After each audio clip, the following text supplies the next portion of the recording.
Hello my dear student, मेरे YouTube channel में आपका स्वागत है। आज का जो टॉपिक है वह है रिप्लिकेशन, प्रतिकृति। और यह प्रतिकृति कैसे होती है और इसमें कौन कौन से एंजाइम सहायक होते हैं, तो इसको देखते हैं। तो टॉपिक शुरू करते हैं इसकी परिभाषा के साथ।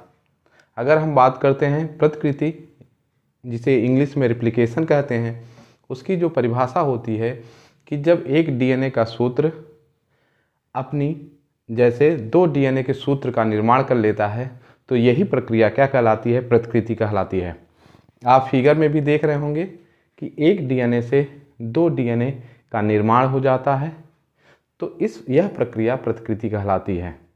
अब इसमें होता क्या है, इसमें कौन कौन से एंजाइम सहायक होते हैं, इसको हम लोग देखेंगे।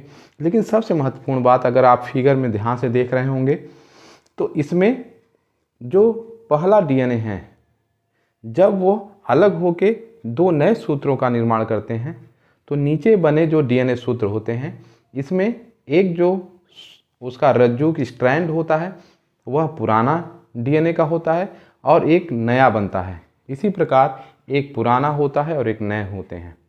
तो यह एक अर्ध संरक्षी, यह मैथ्यू मेसेल्सन और फ्रैंकलिन स्टाल ने इसे क्या कहा था? अर्ध संरक्षी, सेमी कंजर्वेटिव प्रोसेस कहा था। तो यह कैसे होता है और इसमें कौन कौन से एंजाइम सहायक होते हैं, इसको देखते हैं। बात करते हैं प्रोकैरियोटिक एक बैक्टीरिया ई कोलाई को, जिसका नाम है एस्केरिसिया कोलाई। इसमें जो प्रतिकृति होती है, इसमें बहुत से एंजाइम क्या करते हैं? भाग लेते हैं। एंजाइम क्या होते हैं? तो एंजाइम को अगर समझें तो एंजाइम वो रसायन होते हैं जो किसी भी रासायनिक प्रक्रिया में भाग तो नहीं लेते, लेकिन वह उस अपक्रिया को क्या कर देते हैं? तेज कर देते हैं, जिससे वह प्रक्रिया बहुत तेज़ी से और बहुत कम समय में हो जाती है। अब हम बात करते हैं कि डीएनए की जो प्रतिकृति होती है वो होता कब है? तो कोशिका के विभाजन के समय, जब कोशिका एक कोशिका से दो कोशिका बनती है, उस समय जो क्रोमोसोम्स होते हैं वह भी अपनी संख्या दुगनी करते हैं, क्योंकि प्रत्येक कोशिका में जाना है उनको। तो उस समय जो क्रोमोसोम्स होते हैं वह रेप्लिकेशन करके अपनी कॉपी बनाते हैं, जिससे दो कोशिकाओं का निर्माण हो सके।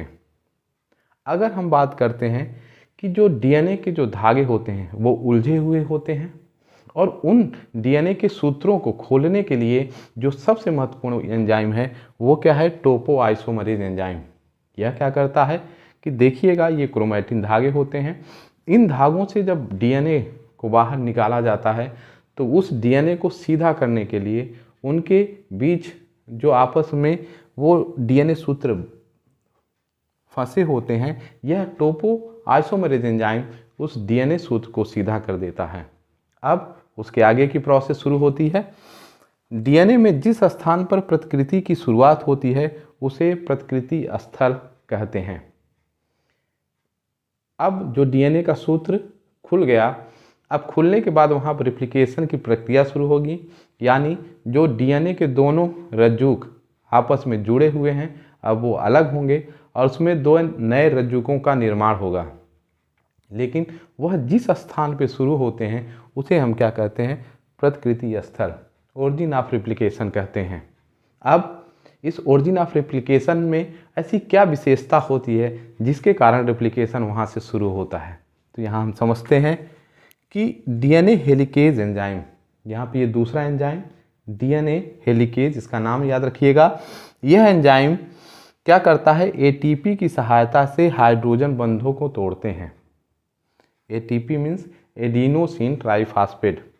ये ऊर्जा के सिक्के कहलाते हैं, और इनसे ऊर्जा लेके ये हेलिकेज एंजाइम क्या करता है कि ये जो डीएनए के सूत्र होते हैं, जो स्ट्रैंड है, वह आपस में हाइड्रोजन बंध से जुड़े होते हैं। अब ये एटीपी क्या करता है? एटीपी की ऊर्जा को लेके हेलिकेज एंजाइम इन हाइड्रोजन बंधों को तोड़ता है। अब उस विशेष स्थान पे जहाँ पे ओरिजिन ऑफ रेप्लिकेशन यानी प्रतिकृति का स्थल है, वहाँ पे सबसे ज़्यादा एडेनिन और थायमिन पाए जाते हैं। क्यों? क्योंकि एडेनिन और थायमिन में दो हाइड्रोजन बंध होते हैं, जबकि ग्वानिन और साइटोसिन जो नाइट्रोजनस बेस होते हैं, इसमें तीन हाइड्रोजन बंध होते हैं। तो 2 हाइड्रोजन बंध को तोड़ने में कम ऊर्जा खर्च होती है, जबकि 3 हाइड्रोजन बंध में ज़्यादा ऊर्जा खर्च होगी। इसीलिए जो प्रतिकृति का स्थल होता है वहाँ पे ए और टी यानी एडेनिन और थाइमिन बेस पेयर की संख्या बहुत अधिक होती है, जिससे उन दोनों डीएनए के स्ट्रैंड को तोड़ दिया जाए और तोड़ने के बाद उसमें कम ऊर्जा खर्च हो। अब होता क्या है, दोनों जो डीएनए के सूत्र हैं, स्ट्रैंड हैं, वो अब अलग होने लगे। किसके एंजाइम से? हेलिकेज एंजाइम्स के मदद से अब दोनों क्या हो गए, सूत्र अलग होने गए। अब जैसे ये सूत्र अलग हो रहे हैं तो इसमें अब नए सूत्रों का निर्माण होगा। अब वो कैसे होता है इसको आगे समझते हैं। अब जो अगला महत्वपूर्ण एंजाइम है वो है डीएनए पॉलीमरेज। पॉलीमरेज का मतलब होता है कि ऐसा एंजाइम जो डीएनए के न्यूक्लियोटाइड जो होते हैं उनको तेज़ी से जोड़ने का काम करता है। जैसे ट्रेन के जो डिब्बे होते हैं वह आपस में जुड़े होते हैं और अगर वो अलग अलग हैं तो एक वर्कर आता है उसको जोड़ देता है। उसी तरीके से डीएनए पॉलीमरेज क्या करता है, वह न्यूक्लियोप्लाज्म से यानी केंद्रक द्रव से न्यूक्लियोटाइडों को लाता है और उनको क्या करता है, तेज़ी से जोड़ देता है, जिससे उस पुरानी श्रृंखला के साथ एक नई श्रृंखला का निर्माण हो जाता है। अब क्या होता है कि यह एंजाइम जो होता है वह क्या करता है कि ये इस प्रक्रिया की शुरुआत नहीं करता। डीएनए पॉलीमरेज एंजाइम की एक कमी क्या है कि वह इस श्रृंखला की शुरुआत नहीं कर सकता। वह श्रृंखला को तेज़ी से लंबा तो कर सकता है, उसमें बहुत से न्यूक्लियोटाइड जोड़ सकता है, लेकिन यह उसकी शुरुआत नहीं कर सकता। उसकी शुरुआत कौन करता है? RNA primer. आरएनए प्राइमर क्या कहें, एक तरीके से वो स्टार्टर हैं जो नए डीएनए सूत्र के निर्माण में सहायक होते हैं।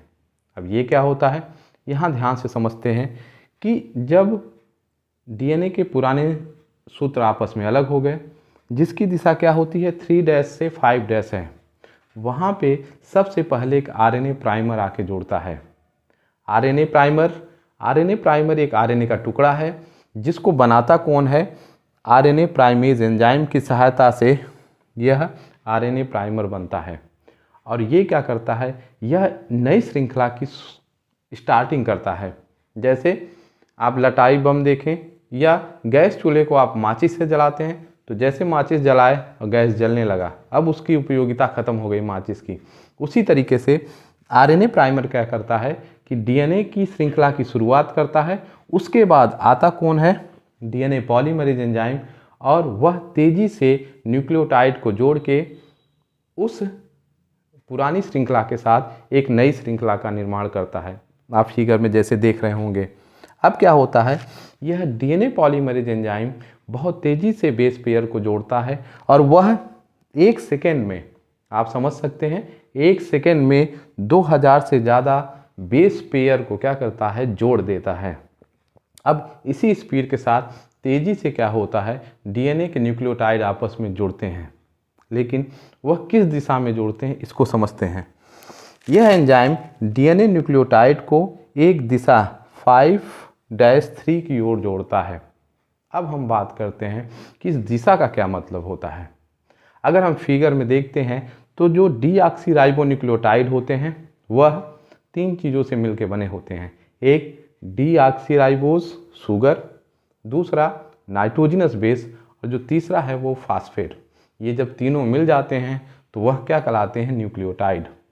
अब इसमें 3' और 5' क्या होता है, तो अगर हम बात करते हैं शुगर की, तो यह शुगर 5 कार्बन की होती है, जिसमें 5वां कार्बन अगर ऊपर है तो वह 5' कहलाएगी श्रृंखला, और जो अगर तीसरा कार्बन नीचे की तरफ है उसमें तो वो 3' दिशा कहलाती है। तो होता क्या है कि जब डीएनए के दोनों जो श्रृंखलाएं होती हैं पुरानी, वह एक दूसरे से समानांतर होती हैं और विपरीत दिशा में होती हैं। फिगर में देखिएगा, 5' ऊपर है, 3' नीचे है। उसी तरह जो उसकी विपरीत श्रृंखला है उसमें 3' ऊपर है और 5' नीचे हैं। अब जब ये अलग होती हैं तो वह एक टेम्पलेट, एक छापे की तरह काम करती हैं, तो जिसमें डीएनए की प्रतिकृति होनी है, वह दोनों डीएनए श्रृंखलाओं को धीरे धीरे खोलते हैं, जिससे प्रतिकृति द्विशाख रेप्लिकेशन फॉर्क का निर्माण होता है। अब यहाँ एक महत्वपूर्ण बात, अब जैसे दोनों पुरानी श्रृंखलाएं खुल गईं, डीएनए हेलिकेज ने बीच के हाइड्रोजन बंध को तोड़ दिया। अब हुआ क्या, जो 3' से 5' तक जो पुरानी श्रृंखला है उसमें शुरू में 5' सिरे में आरएनए प्राइमर जुड़ा और जो डीएनए पॉलीमरेज एंजाइम है वह न्यूक्लियोटाइड को 5' 3' में जोड़ते हुए नीचे आ रहा है। अब इसी तरीके से दूसरी तरफ भी यही प्रक्रिया हो रही है, लेकिन वहाँ एक विशेष प्रक्रिया है, उसको हम आगे समझेंगे। अब जैसे ये दोनों श्रृंखलाएं हो गई तो प्रतिकृति द्विशाख मतलब वहाँ पे 2 शाखाएं बन गई। अब जो डीएनए का ये स्ट्रक्चर कहलाता है उसको हम रिप्लिकेशन फॉर्क कहते हैं। अब होता क्या है कि जो पुरानी श्रृंखला 3' से 5' सिरा में होता है, यहाँ समझिएगा कि जो पुरानी श्रृंखला होती है वो 3' से 5' में होती है, तो उसमें जो है एक सतत श्रृंखला बनती है। फिगर में देखिएगा, जो 3' से 5' की श्रृंखला है उसमें जो नई श्रृंखला बन रही है वो लगातार बन रही है, कंटिन्यूअस बन रही है, सतत बन रही है। क्योंकि डीएनए पॉलीमरेज उसको लगातार जोड़ते जा रहे हैं। किस दिशा में? 5' से 3' की दिशा में, जिसे हम क्या कहते हैं, लीडिंग स्ट्रैंड कहते हैं, जो लगातार बन रही है, कोई रुकावट नहीं है बीच में। जबकि जो दूसरी जो पुरानी श्रृंखला है जिसका ऊपरा सिरा 5' नीचे की जो सिरा 3' है, उसमें जो श्रृंखला बन रही है वह रुक रुक के बन रही है। ऐसा क्यों? क्योंकि जो न्यूक्लियोटाइड जुड़ते हैं, ये महत्वपूर्ण चीज़ है, जरूर याद रखिएगा कि जो नए न्यूक्लियोटाइड जुड़ते हैं वो हमेशा 5' और 3' दिशा में जुड़ते हैं। 5' से शुरू करते हैं और 3' तक जाते हैं। तो देखिएगा क्या होता है कि जैसे डीएनए थोड़ा खुला, 5' नीचे है पुरानी श्रृंखला में, थोड़ा सा वो बनाए, और फिर जब और डीएनए खुल गया तो फिर थोड़ा सा उसमें नई श्रृंखला बनी और फिर आरएनए प्राइमर आके जुड़ गया, फिर थोड़ी सी डीएनए की श्रृंखला बनी, फिर आरएनए प्राइमर आया। इस तरीके से छोटे छोटे टुकड़ों से मिलके दूसरी नई श्रृंखला बनती है, जो क्या होती है, असतत होती है, डिसकंटिन्यूअस होती है, बीच बीच में आरएनए प्राइमर जुड़े रहते हैं। वह क्या कहलाती है? लैगिंग स्ट्रैंड कहलाती है।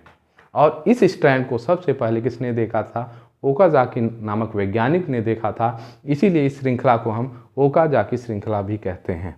अब होता क्या है कि जो असतत नई श्रृंखला डीएनए लाइगेज की सहायता से जोड़ते हैं। जो 5' से 3' लगातार श्रृंखला बन रही है उसमें कोई समस्या नहीं है, लेकिन जो डिसकंटिन्यूअस है, जो रुक रुक के बन रही है, जो ओकाजाकी श्रृंखला है, उसमें बीच बीच में आरएनए प्राइमर है। तो वहाँ पे एक नया एंजाइम, कौन सा?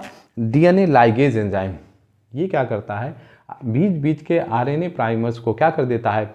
हटा देता है। और हटाने के बाद लाइगेज एंजाइम उन छोटी छोटी डीएनए की श्रृंखलाओं को आपस में जोड़ देता है, जिससे एक नई सतत कंटिन्यूअस श्रृंखला बन जाती है। और 2 नए डीएनए क्या कर जाते हैं? 2 नए डीएनए सूत्र आसानी से बन जाते हैं। तो यहाँ अगर हम बात करें जो महत्वपूर्ण एंजाइम है उसको एक बार जल्दी से देखते हैं। टोपोआइसोमरेज डीएनए को खोलने का काम करता है। डीएनए हेलिकेज एंजाइम डीएनए को क्या करता है? हाइड्रोजन बंधों को तोड़ता है। और अगर हम बात करते हैं डीएनए पॉलीमरेज, तो यह न्यूक्लियोटाइड की श्रृंखलाओं को तेजी से जोड़ता है, लेकिन यह शुरुआत नहीं करता। शुरुआत कौन करते हैं? तो आरएनए प्राइमर करते हैं, और जिसको बनाता कौन है? RNA primase enzyme. अब जो ओकाजाकी में डिसकंटिन्यूअस श्रृंखला होती है, असतत श्रृंखला होती है, उसको डीएनए लाइगेज के मदद से क्या करते हैं? जोड़ देते हैं और एक नई श्रृंखला बनती है। यह एक प्रकार से फेविकोल या फेविक्विक का काम करता है, जिससे जो डिसकंटिन्यूअस श्रृंखला है वह जुड़ जाती है। अब हम बात करते हैं कि प्रकृति में किसी गलती का परिणाम उत्परिवर्तन म्यूटेशन होता है। हुआ क्या?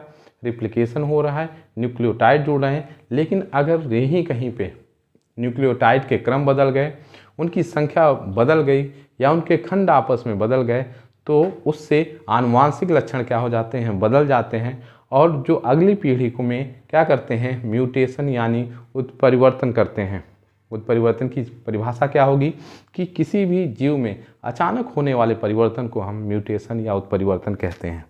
अब बात करते हैं कि डीएनए प्रतिकृति के बाद कोशिका विभाजन नहीं होने से वह बहुगुणिता प्रदर्शित करते हैं।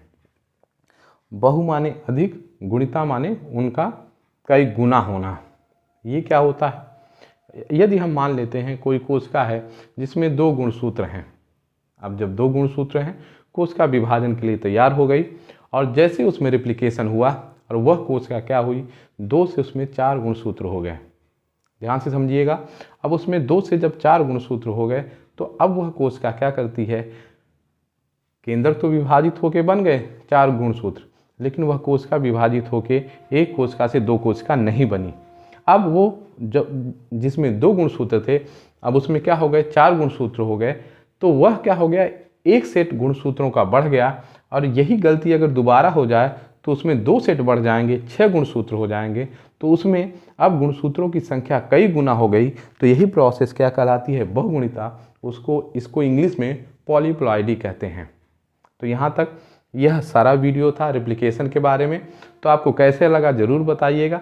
अगर आप चैनल में नए हैं तो लाइक कीजिएगा, सब्सक्राइब कीजिएगा, दोस्तों में शेयर करिएगा, जिससे आपका एग्ज़ाम बहुत अच्छा हो सके। Thank you.